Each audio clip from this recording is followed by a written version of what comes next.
Residence degli Ulivi, l'incanto della natura per chi vive in città.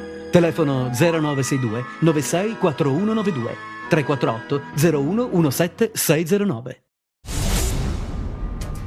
Personale della squadra mobile di Reggio Calabria, del commissariato di Gioia Tauro e del servizio centrale operativo di Roma ha arrestato 7 persone responsabili di estorsione e tentata estorsione ai danni di 2 imprenditori di Gioia Tauro. Agli arrestati è contestata l'aggravante mafiosa per aver commesso il fatto al fine di agevolare l'attività della cosca Piromalli dell''Ndrangheta. Gli arresti sono stati fatti in esecuzione di un'ordinanza di custodia cautelare in carcere emessa dal GIP di Reggio Calabria su richiesta del procuratore distrettuale Giuseppe Pignatone, del procuratore aggiunto Michele Prestipino e del PM Giovanni Musarò.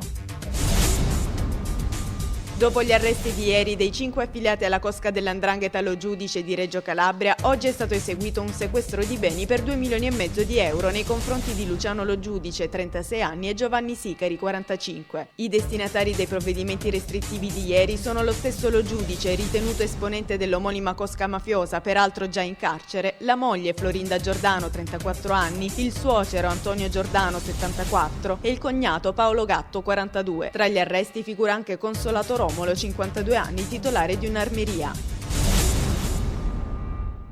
È morta nel primo pomeriggio di ieri Orsola Fallara, la dirigente del comune di Reggio Calabria, che mercoledì sera aveva tentato il suicidio ingerendo acido muriatico. Il decesso è avvenuto nel reparto di rianimazione degli ospedali riuniti, dove la dirigente era ricoverata dalla stessa serata di mercoledì. Le condizioni di Orsola Fallara erano andate progressivamente peggiorando nelle ultime ore a causa del fatto che l'acido muriatico ingerito aveva gravemente lesionato numerosi organi interni. La sera prima era stata sottoposta ad un intervento chirurgico.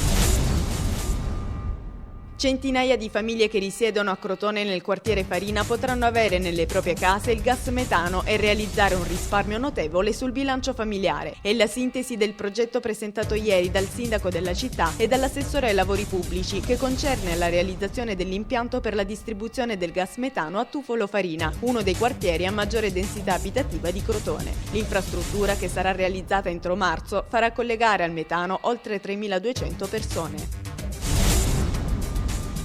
Ieri mattina a Reggio Calabria, nella sala conferenze della Questura, si è svolto un incontro con i ragazzi delle scuole sulla prevenzione dei botti di Capodanno. Un'iniziativa ministeriale che ha visto coinvolti gli artificieri del 12° reparto mobile, i poliziotti di quartiere e gli studenti. Nel corso dell'incontro è stato illustrato l'uso corretto del materiale pirotecnico per far sì che il Natale resti un momento allegro e felice, anziché trasformarsi in un momento triste e tragico. Il governatore della Calabria, Giuseppe Scopelliti, ha visitato ieri il Museo Provinciale Marca di Catanzaro, che da oggi fino al 27 marzo ospiterà Community, l'esposizione fotografica sulla ritualità collettiva prima e dopo il web. Accompagnato dalla presidente della provincia Wanda Ferro, dal direttore del museo Alberto Fitz e dal dirigente provinciale del settore cultura Maurizio Rubino, Scopelliti ha curiosato con visibile interesse tra gli ampi saloni del museo e si è poi complimentato con la Ferro per l'ottima disposizione degli spazi. È stata realizzata e presentata ieri a Cosenza la guida ai vini realizzata da Slow Food, associazione e movimento culturale che ha come scopo primario la riscoperta del piacere enogastronomico attraverso la cultura materiale. Con 2.000 cantine visitate e più di 20.000 vini assaggiati, l'intento della guida, innovativa anche da questo punto di vista, è quello di dare giudizi approfonditi e avvicinarsi quanto più possibile alla cultura del vino. Dopo la presentazione di Slow Wine, curata da Giancarlo Gariglio e Fabio Giavedoni, la degustazione dei vini calabresi presenti in guida.